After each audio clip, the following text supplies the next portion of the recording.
राजस्थान में किसकी बनेगी सरकार और कौन बनेगा सिरमौर? क्या गहलोत फिर से रिपीट होंगे या फिर बीजेपी जो परंपरा राजस्थान में चली आ रही है उस परंपरा को कायम रखते हुए जनता एक बार फिर बीजेपी को सरकार बनाने के लिए आमंत्रित करेगी? पिछले करीब 1.5 महीने से जो लगातार प्रचार प्रसार का दौर चल रहा था वह अब 23 नवंबर शाम 6 बजे थम जाएगा। लेकिन इससे पहले चैनल 9 न्यूज़ की टीम उदयपुर शहर के उन अंदरूनी इलाकों में जाकर लोगों से बातचीत करेगी और लोग किन मुद्दों पर वोट करेंगे यह जानने की कोशिश करेगी, क्योंकि यह माना जाता है कि जिसने मेवाड़ जीत लिया उसने सत्ता पर काबिज हो गई। हालांकि यह जो कहावत है यह पिछले लंबे समय से चली आ रही है, लेकिन गत वर्ष जो चुनाव हुआ था उसमें भी कहीं ना कहीं बीजेपी ने मेवाड़ में जीत हासिल की थी, लेकिन प्रदेश में सत्ता कांग्रेस काबिज हुई थी। अब देखना यह होगा कि इस बार जो है विधानसभा चुनाव के परिणाम क्या रहते हैं। लेकिन उदयपुर शहर की बात करें तो उदयपुर जनता किन मुद्दों पर वोट करेगी, इसके लिए चैनल 9 न्यूज़ की टीम अब पहुंचेगी शहर के अंदरूनी इलाकों में। अब हम पहुंच चुके हैं शहर के अंदरूनी इलाके घंटाघर में, जहां पर हम लोगों से जानेंगे कि इस बार जो विधानसभा चुनाव है वह किन मुद्दों पर अपना मत का प्रयोग करने वाले हैं, क्योंकि इस बार जो है बीजेपी और कांग्रेस अलग अलग मुद्दों के साथ साथ अलग अलग गारंटियों की बात कर रही है। लेकिन अब आम व्यक्ति से जानते हैं कि वह किन मुद्दों पर अपना मत का प्रयोग करने वाले हैं। जी आप व्यापारी हैं, आप इस बार जो विधानसभा चुनाव है अपना जो मत है किन मुद्दों को लेकर या किन बातों पर अपना मत का प्रयोग करने वाले हैं?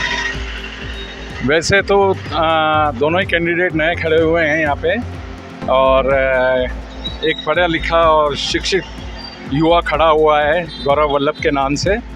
तो निश्चित रूप से इस बार हम पढ़े लिखे को वोट देंगे।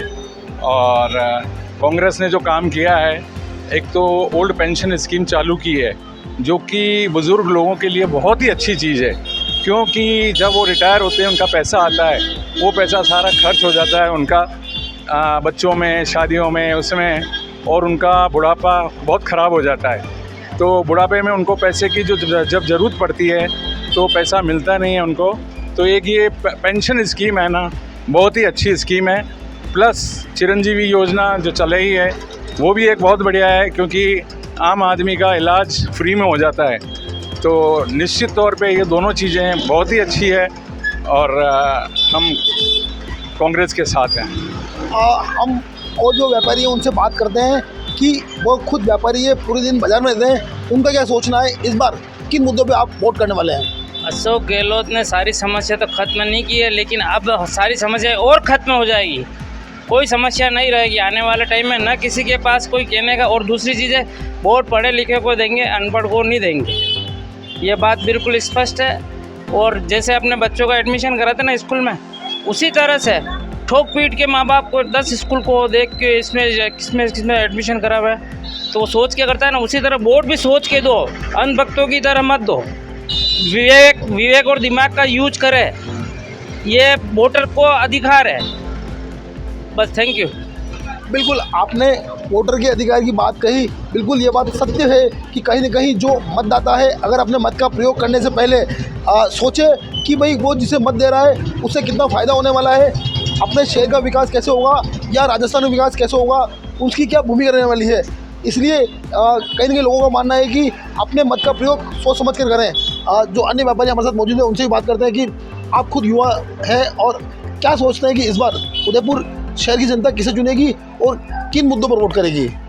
अभी जो नए आए हैं कैंडिडेट गौरव वल्लभ जी, इतने पढ़े लिखे लोग हैं, मतलब इतने पढ़े लिखे हैं कि उसके बाद उनका कोई मुकाबला नहीं कर सकता है। और आज की तारीख में अपन गए तो स्मार्ट सिटी के नाम पे जो भ्रष्टवाड़ा खड़ा है, आज के टायर हट जाएंगे, वो हो जाएंगे, लेकिन आज तक अभी कुछ भी नहीं हुआ। स्मार्ट सिटी के नाम पे उदयपुर जीरो कर दिया है। आज सूरज पोल चौराहे को पूरा बर्बाद कर दिया, पार्किंग के नाम पे करोड़ों रुपया डकार गए हैं।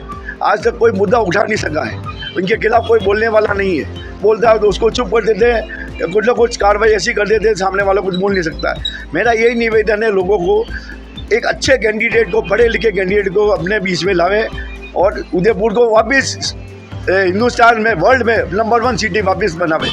धन्यवाद।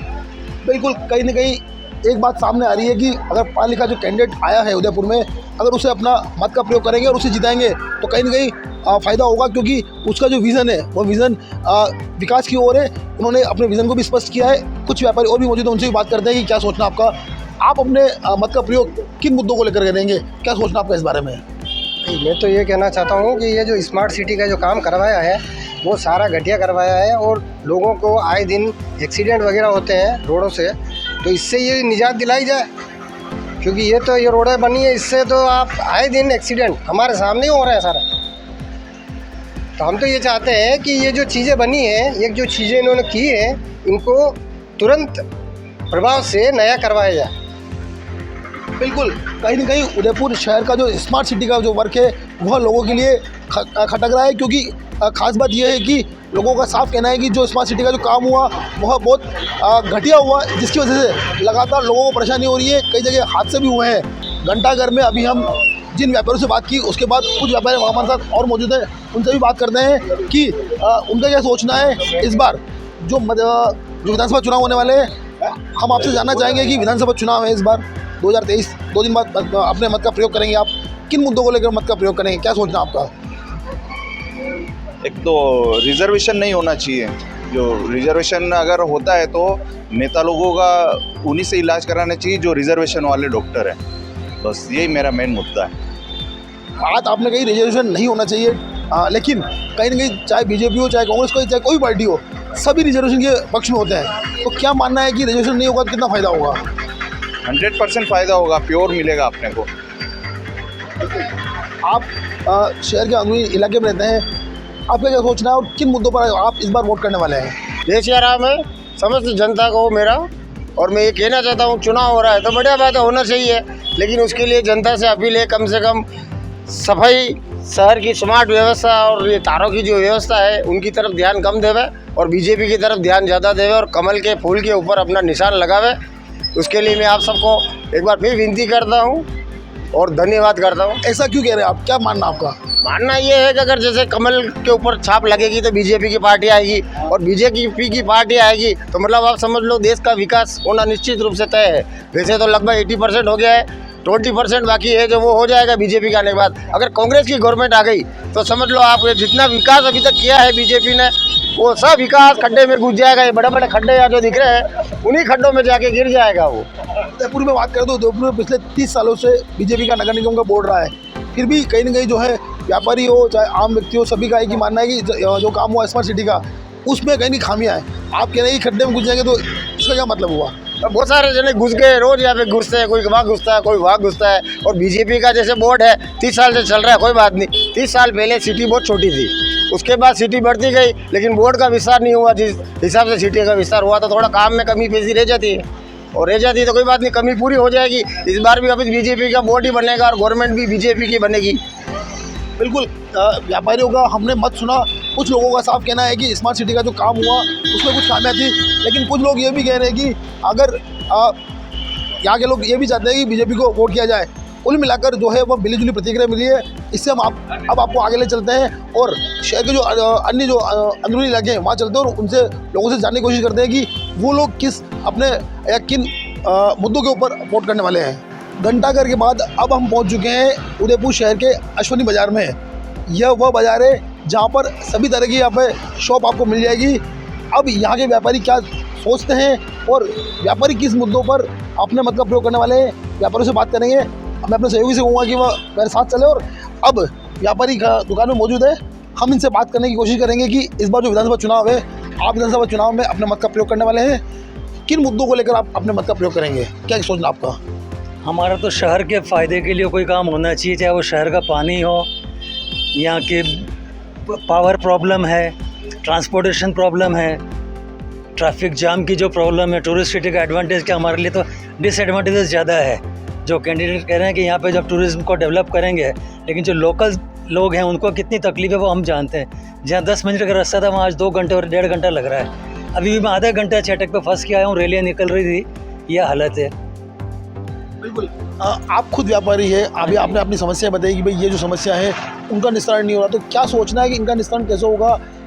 उसके लिए कौन से कैंडिडेट उपयुक्त रहेंगे या फिर क्या सोच के साथ आप अपने मत का प्रयोग करने वाले हैं? वैसे तो नोटा वाली पोजीशन है, लेकिन हम वोट देंगे, नोटा नहीं करेंगे। बिल्कुल, आपने अपने मत की बात भी कही कि आप नोटा नहीं करेंगे, अपने मत का प्रयोग भी करेंगे, लेकिन ऐसी स्थिति क्यों पैदा हुई कि भाई आप नोटा दबाने के लिए मजबूर हो सकते थे? क्या सोचना सभी आपका? लोग सामने हैं, आपसे भी कोई चीज़ छिपी हुई नहीं, आप हमसे ज़्यादा जानते हैं। आज वादे सब करते हैं, कुछ बुरा करते नहीं है। जीतने के बाद कोई आते नहीं, चाहे वो गुलाब चंद जी कटेरा हो या गौरव वल्लभ हो, ताराचंद जी हो, सब एक ही माजने के लोग हैं।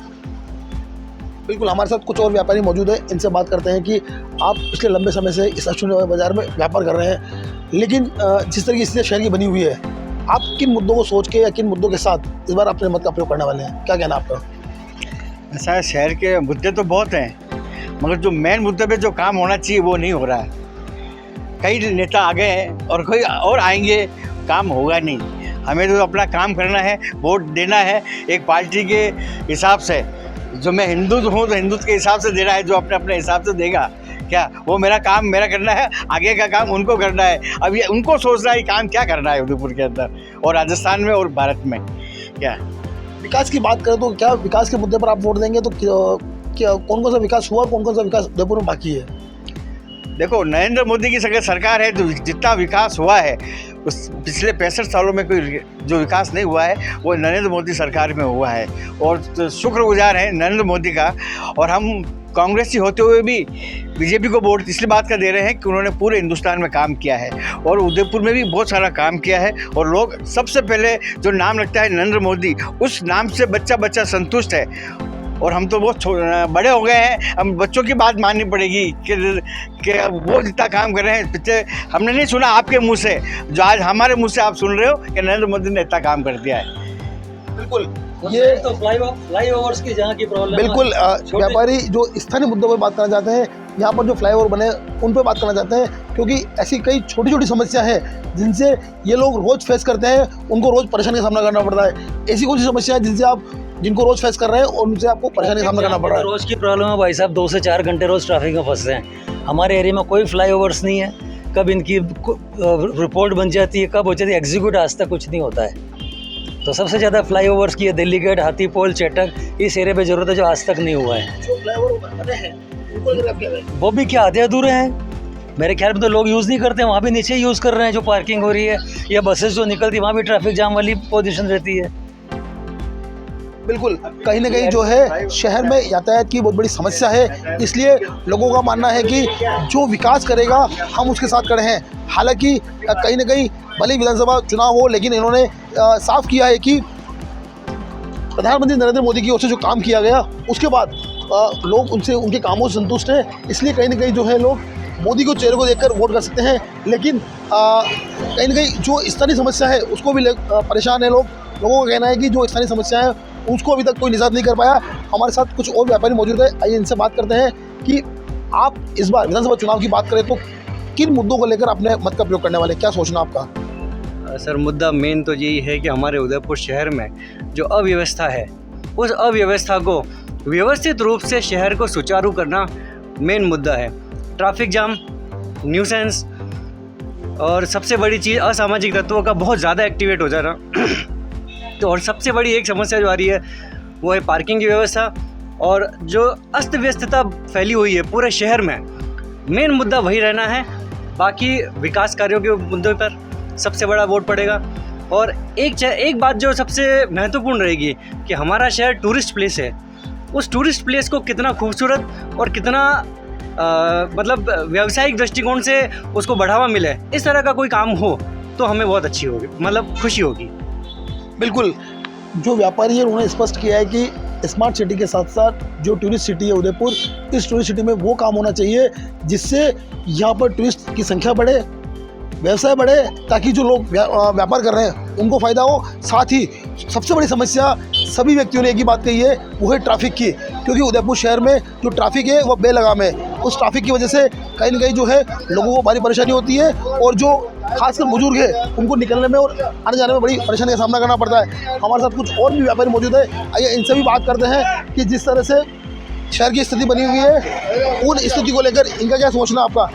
आप अभी 2 दिन बाद अपने मत का प्रयोग करने वाले हैं, विधानसभा चुनाव है, किन मुद्दों को लेकर आप अपने मत का प्रयोग करेंगे? देखो, सबसे बड़ी बात तो ये है कि यार ट्रैफिक सबसे मेन मुद्दा है। दूसरा रोडों की हालत बहुत ख़राब है। ये 2 मुद्दे विजय थे, बाकी तो सब ठीक चल रहा है। ये बात स्पष्ट हुई है कि ट्रैफिक की समस्या सबके सामने है। आप लंबे समय से इस रोड पे व्यापार कर रहे हैं, क्या सोचना आपको और किन मुद्दों पर इस बार आप वोट करने वाले हैं? सोचना यह है कि इस तरह हम अब जिसको भी वोट देंगे सब लोग अच्छा ही कर रहे हैं और नेतागिरी से मज़ा भी आवे ना, पब्लिक भी परेशान हो रही है, खर्चा बढ़ जाए, ये वो सब बातें हो रही। लेने का सबको करना है, सबको तो करे सब अच्छा ना।